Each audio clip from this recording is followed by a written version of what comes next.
Hi guys, welcome you all to the channel. हमें जब भी लगता है कि हमारा कोई लीगल राइट का वायलेशन हुआ है तो हम कोर्ट केस करने के बारे में सोचते हैं कि जिसने हमारे राइट्स का वायलेशन किया है उसके ऊपर केस कर दे, लोगों से डिस्कस करते हैं, एडवोकेट से डिस्कस करते हैं।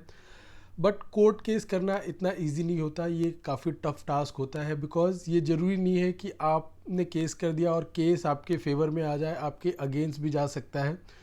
तो जब केस करना है तो उसके पहले क्या प्रिपरेशन करना चाहिए, क्या स्टेप्स लेने चाहिए कि आपका केस काफ़ी स्ट्रॉन्ग हो सके और आपका जो केस है, जो आप केस करने जा रहे हैं, वो आपके फेवर में आ सके।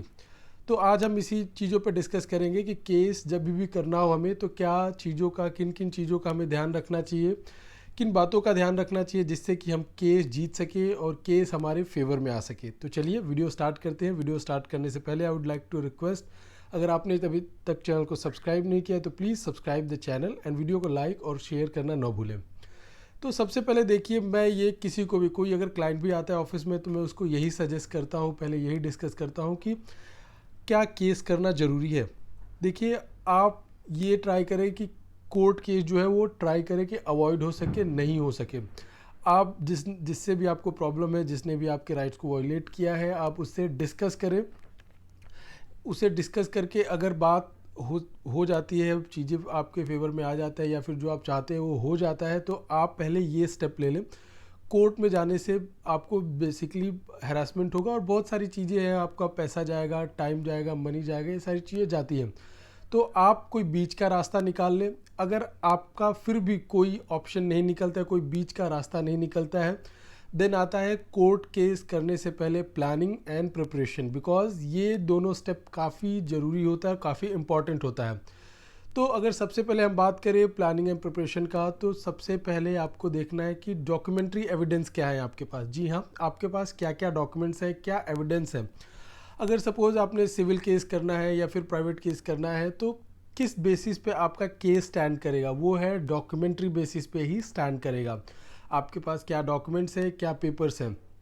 दोनों पार्टीज़, जब भी आप कोई भी केस करें तो आप ये देखें कि आपके पास क्या डॉक्यूमेंट्स है, क्या पेपर्स है, आप वो पहले अच्छे से चेक करें। बिकॉज दोनों पार्टी जो भी है, चाहे आप हो या फिर आपकी अपोजिट पार्टी जिसके अगेंस्ट आप केस करने जा रहे हो, दोनों लोग अपने मैटर को सही बताएंगे। कोर्ट ये नहीं जानता कि कौन सही बोल रहा है, कौन गलत बोल रहा है। तो कोर्ट के पास जो डॉक्यूमेंट जाएगा, जो एविडेंस जाएगा, उसी के बेसिस पे डिसाइड करेगा। अगर एक इसका एग्जांपल दूं तो जैसे कि अगर रिसेंटली एक केस मैं हैंडल कर रहा था, उस केस में ये था कि वो सिविल मैटर था, प्रॉपर्टी का मैटर था। तो उसमें जो लड़की थी वो हिंदू थी, उसने एक मुस्लिम से शादी किया। और जनरली ये होता है हिंदू लॉज में कि अगर आपने किसी अदर रिलीजन में कन्वर्ट कर लिया है तो आपका जो प्रॉपर्टी राइट है वो एंसेस्ट्रल प्रॉपर्टी, उसमें से आपको राइट्स नहीं मिलेंगे। तो इस केस में लड़की को जनरली नहीं मिलना चाहिए था। बिकॉज आप अगर किसी मुस्लिम से शादी करते हो तो आपको कन्वर्ट करना पड़ता है। बिकॉज इस्लाम में शादी तभी वैलिड होता है जब लड़की कन्वर्ट करती है। तो ये एक कॉमन सा चीज़ है, बड़ा ये कॉमन सा समझने का चीज़ है। बट कोर्ट के पास वो कोई एविडेंस नहीं था कि लड़की कन्वर्ट कर गई। लड़की ने कोर्ट में बोला कि मैं हिंदू ही हूँ, हिंदू रिलीजन फॉलो कर रही हूँ और जो भी रिचुअल्स है मैं अभी भी फॉलो कर रही हूँ, तो basically I am a Hindu. But ये सभी जानते हैं कि अगर आपने किसी मुस्लिम से शादी किया और वो शादी वैलिड तभी होता है जब आप इस्लाम एक्सेप्ट करते हैं। तो ऐसे सिनेरियो में कोर्ट के पास कोई ऑप्शन नहीं था कोई कि, बिकॉज अपोजिट पार्टी ने कोई भी चीज़ें, कोई भी एविडेंस पेश नहीं कर पाया कोर्ट के सामने। तो ये होता है आपके पास, अगर कोर्ट को मालूम भी है कि क्या सही है क्या गलत है, बट स्टिल कोर्ट के पास अगर कोई एविडेंस नहीं है, कोई डॉक्यूमेंट नहीं है, तो आपके फेवर में वो मैटर नहीं जा सकता है। तो आपको जो भी डॉक्यूमेंट है वो कलेक्ट करके अपने एडवोकेट को देना बड़ा इंपॉर्टेंट है। और जब भी आप अपने एडवोकेट साहब को देते हैं, वकील साहब को देते हैं, तो प्रॉपरली उनको समझाएं, एक एक चीज़ें वो डॉक्यूमेंट्स के बारे में बताएं और जो भी नेसेसरी डॉक्यूमेंट्स हैं उसे कलेक्ट करें। उसे कलेक्ट करने के बाद आप अपने वकील साहब को दें। नेक्स्ट आता है लेजीनेस का। बहुत लोग काफ़ी लेज़ी हो जाते हैं, आराम आराम से चीज़ें करते हैं, और कुछ लोग एकदम जल्दी करते हैं, जैसे आए ऑफिस में आने के बाद तुरंत कल के कल केस फाइल कर दो। तो ये दोनों सिनेरियो बहुत ही आपके केस के लिए हानिकारक हो सकता है। आपको लेज़ी भी नहीं होना और आपको जल्दीबाजी भी नहीं करना है, बिकॉज ये दोनों चीज़ें आपके केस को ही हार्म कर सकती है। बिकॉज देखिए, जब आप कि वकील साहब को आप ढंग से नहीं समझाएंगे, नहीं बताएंगे, अगर उनको ही नहीं समझ में आई चीज़ें तो वो कोर्ट को क्या बताएंगे। तो इसके लिए आपको जल्दीबाजी भी नहीं करना है, डॉक्यूमेंट्स को कलेक्ट करना है।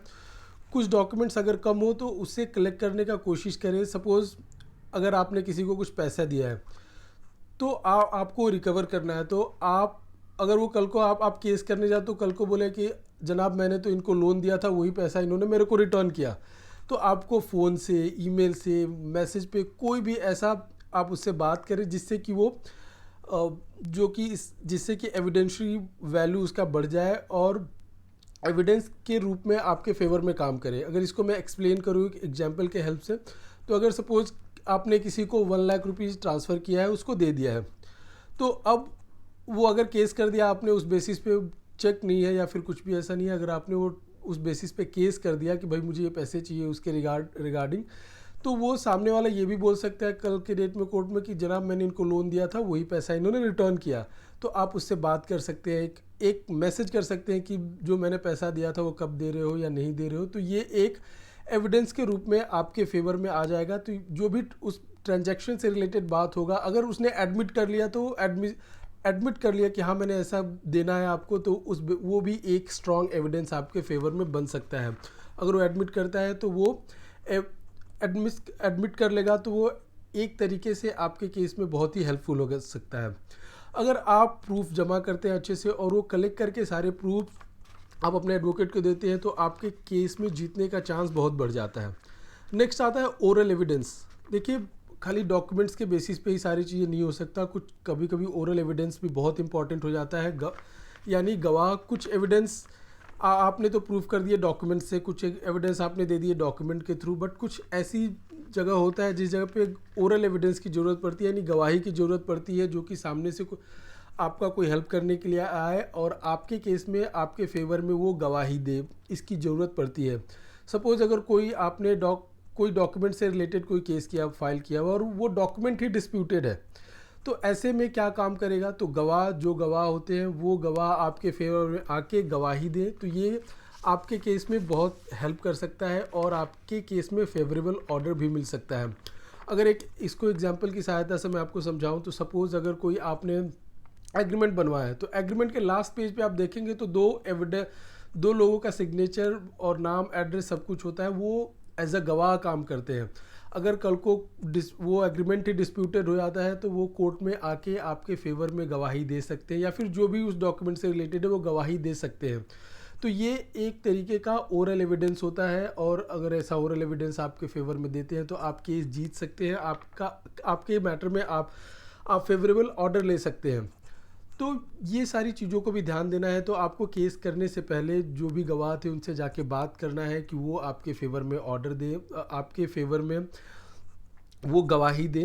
तो उनसे जाके पहले बात करना और ये देखना है कहीं वो कल को मुकर नहीं जाए, पलट नहीं जाए, बिकॉज अगर उन्होंने आपके अगेंस्ट में कुछ भी बोल दिया कोर्ट में तो फिर एक नुकसान हो सकता है। फिर नेक्स्ट ये देखें कि ओपोनेंट के पास क्या एविडेंस है, उसके पास भी कुछ ना कुछ एविडेंस होगा, तो वो एविडेंस का आपके पास क्या तोड़ है ये भी आपको देखना होगा, ये भी आपको समझना होगा। तो ये सारे चीज़ों को आपको ध्यान देना है, बिकॉज फैक्ट्स के बेसिस पे कोर्ट में जो भी प्रूफ देना है उसके बारे में आपको पहले से ही प्रिपरेशन करना होगा और ध्यान देना होगा। कोर्ट में सही तरीके से आपको केस को रिप्रेजेंट करना है, पेश करना है। देखिए क्या होता है कि जो भी आप केस करते हैं उसका जुरिस्डिक्शन होता है, ऐसा नहीं है कि कोई भी केस किधर भी आपने फाइल कर दिया। हर मैटर में जुरिस्डिक्शन उसका डिफाइंड होता है, हर केस में उसका जुरिस्डिक्शन डिफाइंड होता है, तो उस जुरिस्डिक्शन के कोर्ट में ही आप जाके केस फाइल कर सकते हैं। केसेस में लिमिटेशन भी वर्क करता है। लिमिटेशन यानी एक सर्टेन पीरियड दिया होता है किसी भी केस में कि इस पीरियड के बियॉन्ड आप जाके केस नहीं कर सकते। कोई भी मैटर, अगर सपोज़ कोई मैटर है तो उसमें 3 साल का लिमिटेशन, यानी 3 साल के अंदर ही आप केस कर सकते हैं, उसके बाद आप चौथे साल में जाके केस नहीं कर सकते। ये भी आपको ध्यान देना ज़रूरी है। नेक्स्ट आता है कोर्ट फ़ी की बात। कोर्ट फ़ी जो भी है वो आप सफिशिएंट कोर्ट फ़ी दे रहे हैं या नहीं, ये चीज़ों का भी ध्यान रखना है, बिकॉज लीगल एस्पेक्ट पे भी बहुत सारी केसेस जो है वो रिजेक्ट हो जाते हैं, तो लीगल एस्पेक्ट भी आपको ध्यान देना है, ये बहुत ही इंपॉर्टेंट है, बिकॉज ये टेक्निकल रीजंस है जिसके वजह से भी जो कोर्ट है वो केस को रिजेक्ट कर देता है, तो आपको ये सारी चीज़ें बहुत ध्यान देनी है। और केस फाइल करने से पहले सबसे पहले आपको तो ये देखना है कि आप केस में लगेगा आपका टाइम, एनर्जी और मनी।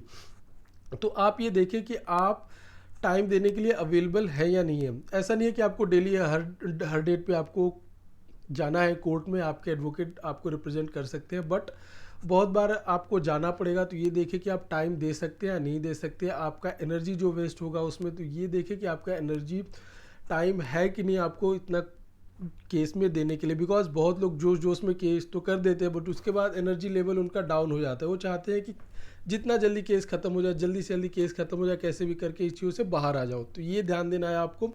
नेक्स्ट, मनी, पैसा एक बहुत ही इंपॉर्टेंट रोल प्ले करता है। तो आपको ये देखना है कि पैसा आप उतना स्पेंड कर सकते हैं या नहीं कर सकते। अगर सिविल मैटर है तो आपका कोर्ट फी जाएगा, एडवोकेट के फीस जाएंगे, देन और जो भी मिसलेनियस एक्सपेंसेज है वो सब भी जाएगा। और बीच में अगर कोई इंटरलोकेटरी ऑर्डर पास हो गया तो उसके अगेंस्ट आपको हाई कोर्ट में भी जाना पड़ सकता है रिट के थ्रू। तो ये सारी चीज़ों को भी आपको ध्यान देना है कि आप उतना टाइम, मनी, एनर्जी दे सकते हैं अपने केस में या नहीं दे सकते हैं।